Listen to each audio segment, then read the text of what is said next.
it facilitated both of those motives. Is that not the case?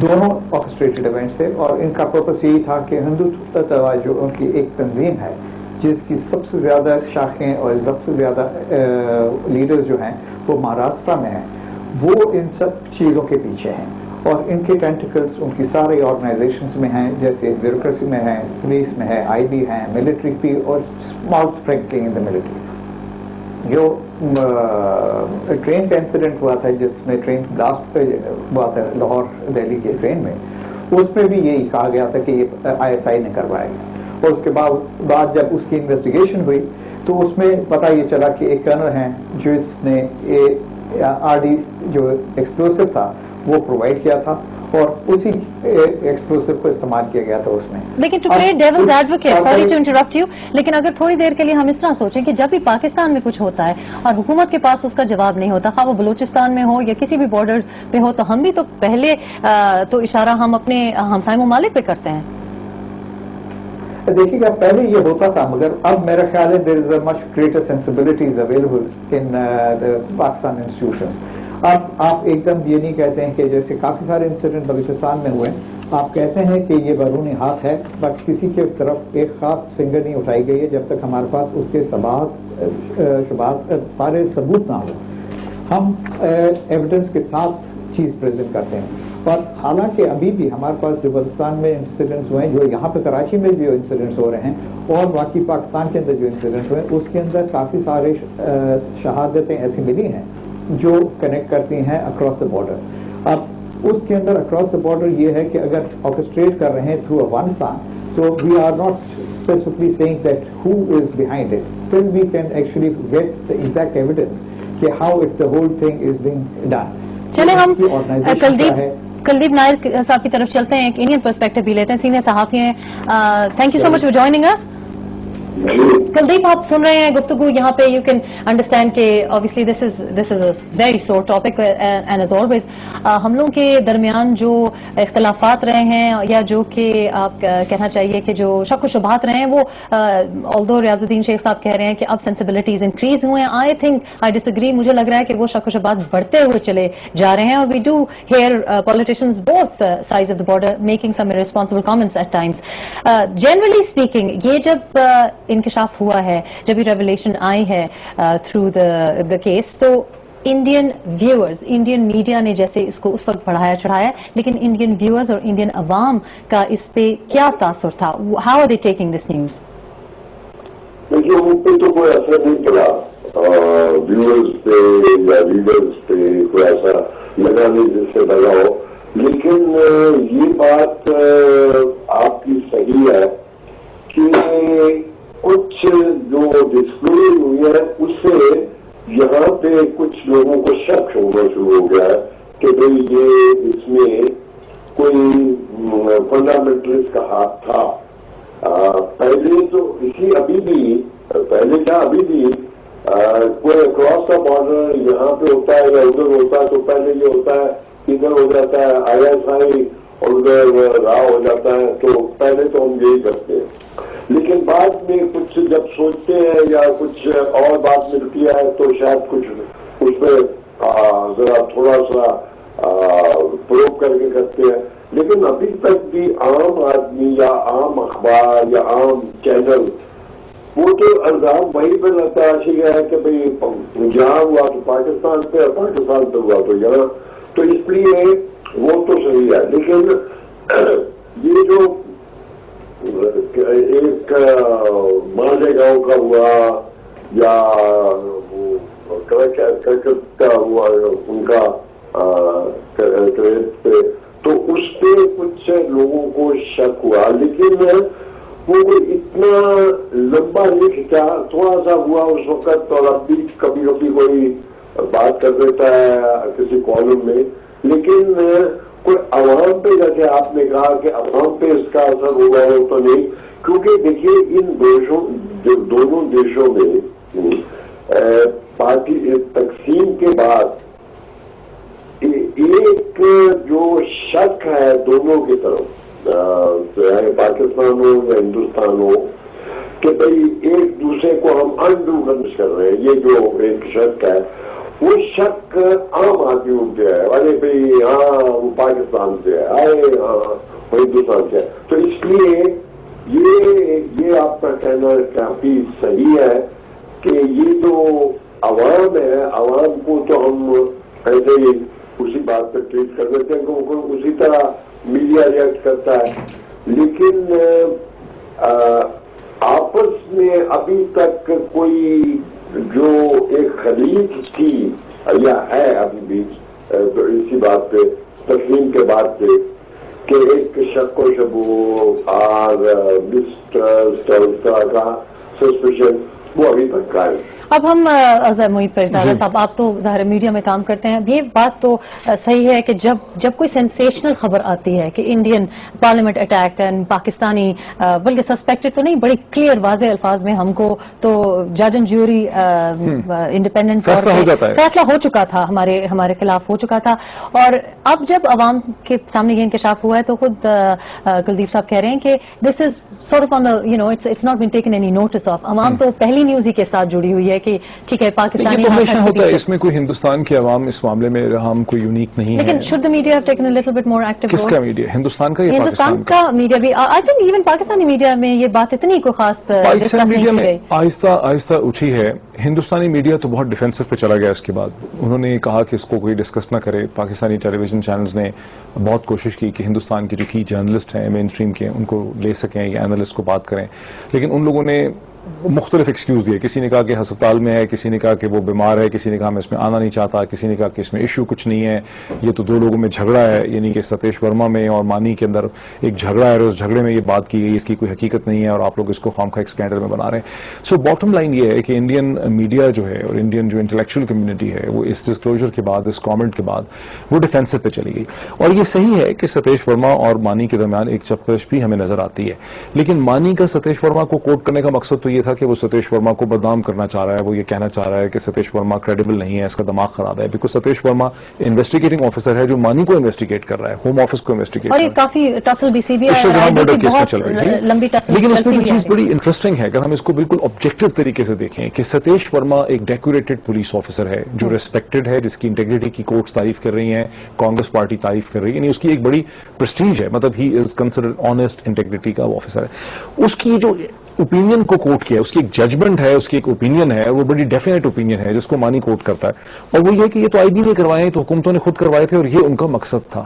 اب یہ ہمارے لیے بڑا امپورٹنٹ کوشچن ہے کہ جب ہم پہ یہ الزام لگایا گیا، پارلیمنٹ کا بھی لگایا گیا اور اس کے بعد ہم پہ جو ممبئی کا لگایا گیا، پاکستانی میڈیا کو جو تھنک ٹینک کمیونٹی ہے، جو انٹلیکچوئلز ہیں، ان کے لیے بنیادی سوال یہ ہے کہ ہم میں تحقیق کرنے کی، ریسرچ کرنے کی، کاؤنٹر آرگومنٹ کھڑا کرنے کی بالکل ایبلٹی نہیں ہے. ابھی بھی 3 دن سے میں دیکھ رہا ہوں کہ مختلف جو لوگ اس پہ پروگرام کر رہے ہیں، یہ اینالسٹ اس میں اپیئر ہو رہے ہیں، کسی نے مانی کا ایفیڈیوٹ نہیں پڑھا ہوا ہے. لوگوں نے وہ خبریں ضرور پڑھی ہیں جو انڈائریکٹ سیکنڈری انفارمیشن ہے کہ ایک اخبار نے کیا لکھا یا اداریہ نے کیا لکھا. اور جس طرح ہماری نیوز پیپرز میں بھی رپورٹڈ ہے، وہ ٹائمز آف انڈیا سے اگر آپ کمپیئر کریں جس میں انہوں نے ایفیڈیوٹس پرنٹ کیے ہوئے ہیں، it's right there and clear, تو وہ کیا یہ سادہ بنانے کی کوشش؟ میں نے نہیں دیکھا کہ کسی پاکستانی اخبار میں نہیں آیا کسی نے مانی کا ایفیڈیوٹ پرنٹ نہیں کیا. صرف ٹائمز آف انڈیا میں ہم نے دیکھا.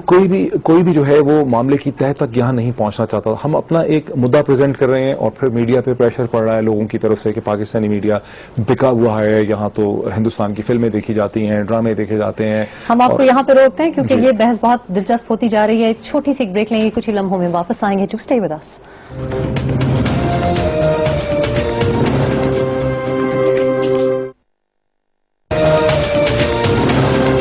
ویلکم بیک، یو واچنگ آج ود ریحام خان. آج ہم نے کافی ایک پیچیدہ سا اور ایک دلچسپ مسئلہ بھی چھیڑا ہے، اور وہ اس مسئلے کے ساتھ یا اس انکشاف کے ساتھ کافی باتیں جڑی ہوئی ہیں.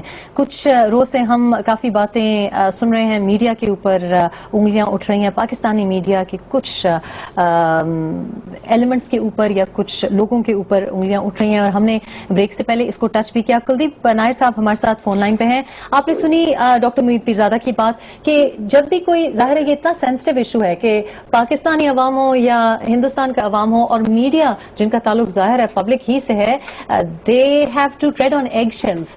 تو ادھر بھی جب اگر کوئی ہم بات انڈیا کی چھیڑتے ہیں, مطلب ہے کہ she didn't have only flu but she had something else. Yes exactly جی. اب اسی بات کا آپ ایگزامپل اگر لے لیں کہ جب ہم نے یہ ایشو چھیڑنا چاہا اور ہم کافی دنوں سے اس کو چھیڑنا چاہ رہے تھے, پھر یہ ابھی تک لوگوں کو پرسسٹ کر رہا ہے کیونکہ کلدیپ صاحب آپ کو میری آواز آ رہی ہے؟ جی میں آپ سے سوال یہ پوچھ رہی تھی کہ کیا جو سینسٹیوٹیز یا جو پریشر پاکستانی میڈیا یا پاکستانی اینکرز پہ, جرنلسٹ پہ پڑتا ہے جب وہ بھارت کے بارے میں یا کوئی اس قسم کا سینسٹیو ایشو ڈسکس کریں, کیا اسی قسم کا پریشر انڈین میڈیا پہ بھی پڑتا ہے؟ بیکاز ہم اسٹرگل کرتے ہیں, انڈین جرنلسٹ کو ہم چاہتے ہیں کہ وہ پاکستانی میڈیا پہ, براڈ کاسٹ میڈیا پہ آ کے اپنا ویو پوائنٹ سامنے رکھیں, لیکن اس قسم ہی کے فار ایگزامپل پرابلم پہ ہمیں بڑی مشکل درپیش ہوتی ہے آپ لوگوں کا ویو پوائنٹ لینے میں. نہیں, میں کہوں گا کہ پاکستان میڈیا یہاں کے ہندوستان کے میڈیا سے بہادر ہے, اس میں زیادہ یہ گٹس ہیں. دیکھیے کیونکہ وہاں کا جو نظام ہے بالکل الٹا ہے. یہاں تو ایک جمہوریت ہے, فری پریس ہے, سب کچھ ہے. وہاں سب مشکلات کے باوجود بھی پریس اپنی بات کہتا ہے یا میڈیا کچھ نہ کچھ کہتا ہے. تو یہ میں کہوں گا کہ دونوں طرف سے ہمارے ایک ایمرجنسی لگی تھی اور سب لیٹ گئے تھے, اور وہاں پہ ایک ایسا نظام ہے جس میں کہ سویلین نمبر 2 ہے اور ملٹری نمبر 1 ہے, پر اسٹل بھی وہ کتنی بہادری سے کام کرتے ہیں. تو میں کہوں گا کہ دونوں میں سے اگر مجھے چوز کرنا پڑے تو میں کہوں گا کہ بھائی پاکستان پریس ہم سے آگے. Doctor Waheed Pirzada certainly probably agree with that comment. اب ہم اس کو تھوڑا سا وضاحت کر دیں ہم اپنے ویورز کے لیے, کیونکہ پچھلے کچھ دنوں سے اگر آپ سوشل میڈیا پہ نظر رکھتے ہیں تو کچھ اینکرز کو سنگل آؤٹ کیا گیا ہے اور میڈیا کو ایز اے ہول جنرلی کہا گیا ہے کہ بہت زیادہ پرو انڈین سینٹیمنٹس ہیں اور جو کیا کہنا چاہیے کہ loyal to Pakistan national interest نہیں دکھائی دیتے. یہ الزامات خاصی دیر سے لگ رہے ہیں, اس کی بہت سی وجوہات ہیں. کچھ جرنلسٹ جو ہیں, اینکر پرسن بھی اور جرنلسٹ بھی, وہ بہت عجیب طریقے سے بیہیو کر رہے ہیں, اور جو کچھ وہ بیہیو کر رہے ہیں اس کا تعلق اس سے نہیں ہے کہ آپ کے پاس ایک جرت ہے کچھ کہنے کی, بلکہ وہ جان بوجھ کر ایسا لگتا ہے کہ ایک ایکسٹرنل ایجنڈا جسے فار انسٹنس انٹرنیشنل کمیونٹی اگر پاکستان کے بارے میں ایک ایجنڈا شیپ کرنا چاہتی ہے, وہ چاہتی ہے کہ پاکستان کے اندر سے اس قسم کی آواز اٹھے, لوگ پاکستان کی حکومت پہ یا ریاست پہ اس قسم کے الزامات لگائیں, اس کا تعلق 1971 کے ساتھ ہو یا اس کا تعلق ممبئی کے ساتھ ہو یا اس کا تعلق بلوچستان سے ہو. تو پاکستان کے اندر اس قسم کا ایک کلاس جو ہے وہ پائی جاتی ہے جو فورن ایجنسیز کے ساتھ لگتا ہے کہ بڑی پلگڈ ہے یا اس کے بڑے اچھے ان کے ساتھ تعلقات ہیں. یہ ڈفرینٹ سچویشن ہے. جو کلدیپ نیر صاحب بات کر رہے ہیں وہ ڈفرینٹ سچویشن ہے. پہلے تو ہمیں یہ ایکسیپٹ کرنا پڑے گا کہ کلدیپ نیر جو ہیں وہ ہندوستان بلکہ بر صغیر میں ساؤتھ ایشیا میں ایک بہت ہی یونیک ان کا مقام ہے, ان کی شخصیت ہے. جو کچھ ابھی انہوں نے آپ کے سامنے آپ کے پروگرام میں کہا اور جو ہم نے ابھی سنا, یہ آپ کو ہندوستان میں بہت ہی کم کوئی ایسا شخص ہوگا جو اتنی جرت کے ساتھ, جس میں اتنی مورل کریج ہو کہ وہ کھڑا ہو کر اس کو کہہ سکے, اور پاکستان میں بھی بہت ہی کم آپ کو لوگ مل پائیں گے. جو وہ چیز کہہ رہے ہیں اس کی وجہ یہ ہے کہ پاکستان میں چونکہ مارشل لا لگتا رہا ہے, پاکستان میں ایک بہت بڑی کلاس جرنلزم میں یا میڈیا میں ایسی پائی جاتی ہے جو ریاست میں اور حکومت میں ڈفرینشیٹ نہیں کرتی ہے. چونکہ ملٹری ریاست کا حصہ ہوتی ہے, ایک وائٹل فنڈامنٹل آرگن ہے. جو ملٹری حکومت بن جاتی ہے تو لوگ جب حکومت کے خلاف بولتے ہیں تو ریاست کے خلاف بولتے ہیں, اور وہ تمیز جو ہے درمیان سے اٹھ جاتی ہے. ہندوستان میں چونکہ کبھی ملٹری جو کہ ریاست ہے اس نے آ کے حکومت نہیں کی, تو لوگ جب حکومت کے خلاف بولتے ہیں تو وہ در حقیقت جنتا دل کے, کانگریس کے یا NDA گورنمنٹ یا UPA گورنمنٹ جو ہے یا اس کے خلاف وہ بول رہے ہوتے ہیں. ٹھیک ہے, وہ ایک حکومت کے ایک سیاسی پولیٹیکل پارٹی اس کے الائنس کے خلاف بولتے ہیں. ہندوستان میں ہندوستان کی ریاست کے خلاف بولنا, بکواس کرنا, اس پہ تنقید کرنے کو کوئی لیجیٹیمیسی حاصل نہیں ہے. سو جو ریاست کے فورن پالیسی ایکسٹرنل, جس کو نیشنل انٹرسٹ کہتے ہیں, یعنی کشمیر کو وہ اپنا ایک اسٹیٹ انٹرسٹ سمجھتے ہیں, یا پاکستان کے ساتھ معاملات کو اپنا ایک اسٹیٹ انٹرسٹ سمجھتے ہیں.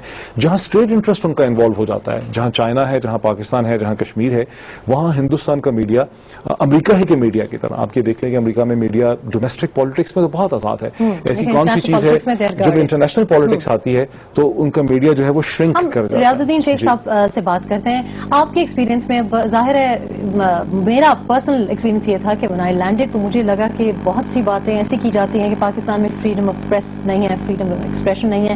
مجھے لگا کہ کچھ فریڈم کچھ زیادہ ہی ہے, کچھ اکاؤنٹیبلٹی کم ہے, اور پریس کی اور میڈیا کی کچھ جو باؤنڈریز ہیں وہ فزی کہنا تو وڈ بی این انڈرسٹیٹمنٹ. آپ کو کیا یہ دکھائی دیتا ہے جیسے doctor Moeed Pirzada, I think it's a brilliant theory, کہ چونکہ ریاست میں اور حکومت میں کبھی ڈفرینشیٹ ہی نہیں کر پائے ہم, تو ہم شاید وہ تمیز بھول گئے ہیں, ڈسپلن بھول گئے ہیں. I can't agree more جو ڈاکٹر پیرزادہ کہہ رہے ہیں ان سے. ایکچولی ہمارے پاس یہ میچورٹی ہماری ابھی تک میڈیا میں نہیں آئی ہے to be able to differentiate the national interest from becoming a popular T V station اور پاپولر اینکر. یہ چیز ابھی ہمارے پاس آستے آستے آئی ہے. یہ ایک میجر ڈفرینس ہے ہماری میڈیا اور انڈین میڈیا میں. اور جیسے ڈاکٹر پیرزادہ نے کہا, they have duplicated basically the American media, جہاں پہ they have been able to differentiate between the two and been sensitized کہ آپ ان چیزوں کے اوپر بات کریں اور ان چیزوں پہ نہ کریں. اور یہ ایسے نہیں ہے کہ کوئی گورنمنٹ ڈائریکٹو آتا ہے, کہ ایک انڈیویجول ریسپانسبلٹی کی طرح وہ everybody seems to practice it. لیکن there is generally speaking from personal experience there is usually a code of conduct. ایک سرٹن آپ کو ڈائریکٹو تو نہیں کہہ سکتے, لیکن there is a minimum code of conduct that media houses must adhere to, which doesn't seem to exist in Pakistan. But yes, I think no matter what code of conduct you may give in writing, it will never be practiced unless there is a self-restraint. Apna media has to come up with its own, and it has to do its own training and ensure that they bring in and allow only those people who have that sensibilities to be able to differentiate between the state interest, a national interest, and that of your own channel interest as such. وہ ہمارے پاس ابھی تک it is a process. It can't come overnight. It will take time. So I don't think that we should be impatient with it. At the same time, we must be cognizant کہ یہ ہے, یہ ہماری weakness ہے اور اس کو ہمیں ٹھیک کرنے کی ضرورت ہے. ہم بات کریں doctor Moeed Pirzada, air marshal ریاض الدین شیخ صاحب سے اور کلدیپ نائر صاحب سے. Stay with us. We'll be back in a couple of minutes after break.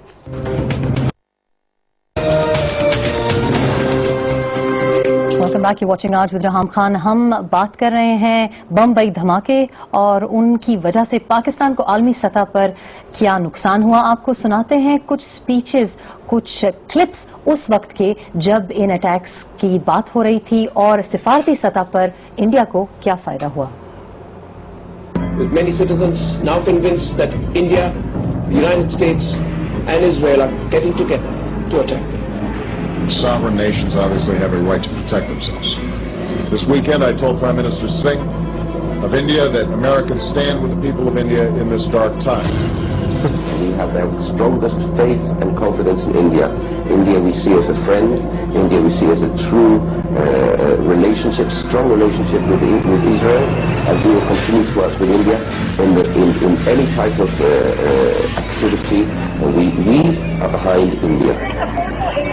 It is dangerous to try terror camps inside Pakistan. If India willing to exercise their own citizens. What will be done, time will show and we will come to know. But we appreciate the responses which we have received from all over the world, including the President-elect of the United States of America. آپ نے دیکھا کہ اس وقت کہ بمبئی کے حملوں کی وجہ سے پاکستان کو کیا نقصان پہنچا اور ہندوستان کو سفارتی سطح پر کیا فائدہ پہنچا. جو ہمارے سفارتی مذاکرات ہو رہے تھے ظاہر ہے ان کو بہت زیادہ نقصان پڑتا گیا, لیکن اگر خطے کی طرف دیکھیں مجموعی طور پر تو اس پہ اس کے کیا اثرات ہو سکتے ہیں. ہم نے میڈیا کے رول کو تو ڈسکس کیا ہے, لیکن اب جبکہ یہ انکشاف آ رہے ہیں کہ اس میں ان حملوں کے پیچھے بھارتی حکومت کا ہاتھ تھا, تو کوئی اپالوجیز یا کوئی رسپانس نہیں آ رہا انٹرنیشنل لیول پہ. ہمارے کیا سفارتی رشتے اتنے ہی کبھی نہیں آئے گا انٹرنیشنل لیول پہ, تو کبھی بھی نہیں آئے گا. انفیکٹ جب آپ نے یہ کلپ ابھی دکھایا, آپ نے بڑا اچھا کیا کہ یہ کلپ آپ نے دکھایا. ایون مجھے جو بہت ایوڈلی میں اسٹوڈنٹ ہوں انٹرنیشنل ریلیشنس کا, I have also relived those moments کہ کس طرح سے ممبئی کے جو حملے تھے اس کا جو سول آؤٹ کم تھا وہ پاکستان کی انٹرنیشنل آئسولیشن تھی. پاکستان پہ بہت دباؤ پڑا, بلکہ یہ عین ممکن ہے کہ ہندوستان اس موقع پہ مزید اس پہ کیپٹلائز کرتا اگر پاکستانی اسٹیبلشمنٹ افغانستان کے کارڈ کو اتنی اچھی طرح سے نہ کھیلتی. چونکہ پاکستان جو تھا وہ افغانستان کی سچویشن پہ کسی حد تک اس کو that's the key thing کہ Pakistani establishment played a key role. not the Pakistani government, not the Pakistani, Pakistan کی الیکٹڈ نہیں. جو اس میں سب سے انفارچونیٹ تھا, مطلب مجھے بہت ہی افسوس سے یہ بات کہنی پڑتی ہے, بہت ہی افسوس ہے یہ مانتے ہوئے ایز اے پاکستانی, کہ پاکستان کی جو الیکٹڈ گورنمنٹ تھی پریزیڈنٹ آصف علی زرداری کی, پاکستان پیپلز پارٹی کی, اس نے مسلسل کیو ان کیا. وہ لگ ہی نہیں رہا تھا کہ نیشنل انٹرسٹ میں کوئی چیز کھڑی ہے یا کوئی پوزیشنز کے کوشچنز ریز کر رہی ہے. جس طرح سے محمود علی دورانی صاحب نے اجمل قصاب کی آئیڈینٹی کو ایڈمٹ کر لیا. دیکھیں اس قسم کی چیزیں تو اب فار انسٹنس آپ تو نہیں دیکھ رہے نا کہ نیو دلی سے کوئی اپالوجی آ رہی ہے یا کوئی کوشچنز آ رہے ہیں یا کوئی اظہار ہمدردی ہو رہا ہے, جیسے آپ نے کہا نہیں آنے لگے. چپ ہے, اس لیے کہ نیشنل پالیسی جب آ جاتی ہے جہاں ریاست کا اسٹیٹ کا انٹرسٹ آتا ہے وہاں حکومتیں بہت احتیاط سے ایشوز کو ڈیل کرتی ہیں. ہم دیکھ رہے ہیں کہ ایجپٹ کی سچویشن پہ امریکنز بول ہی نہیں پا رہے. مطلب ایک عجیب و غریب صورتحال ہے کہ آپ جو ہے مطلب کو نہیں کہہ پا رہے آج اتنے دن ہو گئے. تو ریاستیں اپنے انٹرسٹ میں بہت احتیاط سے چیزیں ڈیل کرتی ہیں. جس طرح سے پاکستان کی الیکٹڈ گورنمنٹ نے, پاکستان کی منسٹری آف انٹیریئر نے اس وقت ایکٹ کیا, بہت سے لوگوں کو ایک اگر شک ایسا ہوتا تھا کہ شاید پاکستان کی گورنمنٹ بھی جو ہے, جو الیکٹڈ گورنمنٹ بھی ہے, وہ بھی شاید اس منصوبے کا ایک حصہ ہے, اس کی ایک کڑی ہے.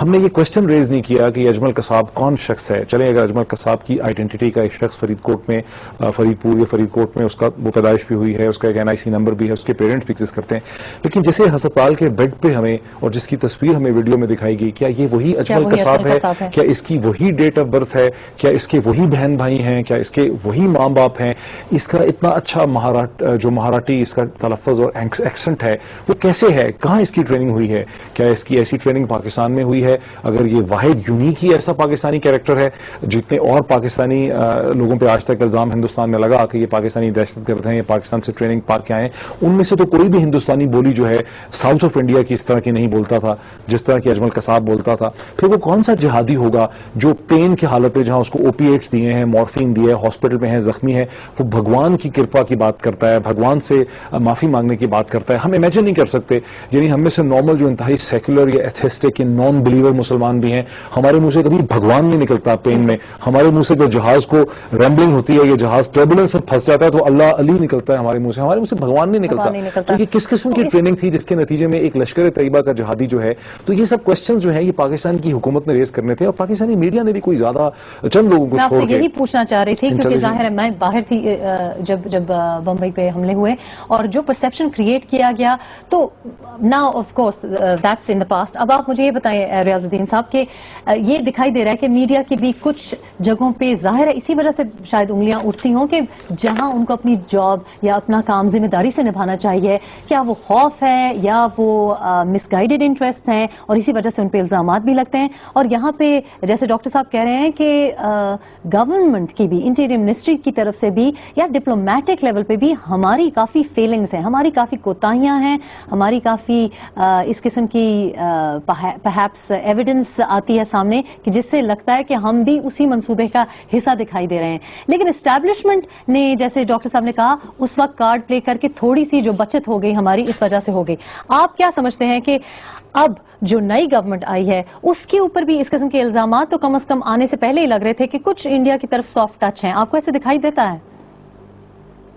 دیکھیے گا, میں ایک چیز کہوں, پہلے تو ہمارا ایک نیشنل کیریکٹر بن گیا ہے کہ we are very super critical of ourselves. ہم لوگ, آپ اپنی کوئی بھی اخبار اٹھائیے گا, کوئی بھی نیوز سنیے گا کسی بھی چینل پہ, آپ سب سے پہلے خراب خبریں سنیں گے, فلیش بڑی بڑی ہوئی چیزیں آپ وہ دیکھیں گے.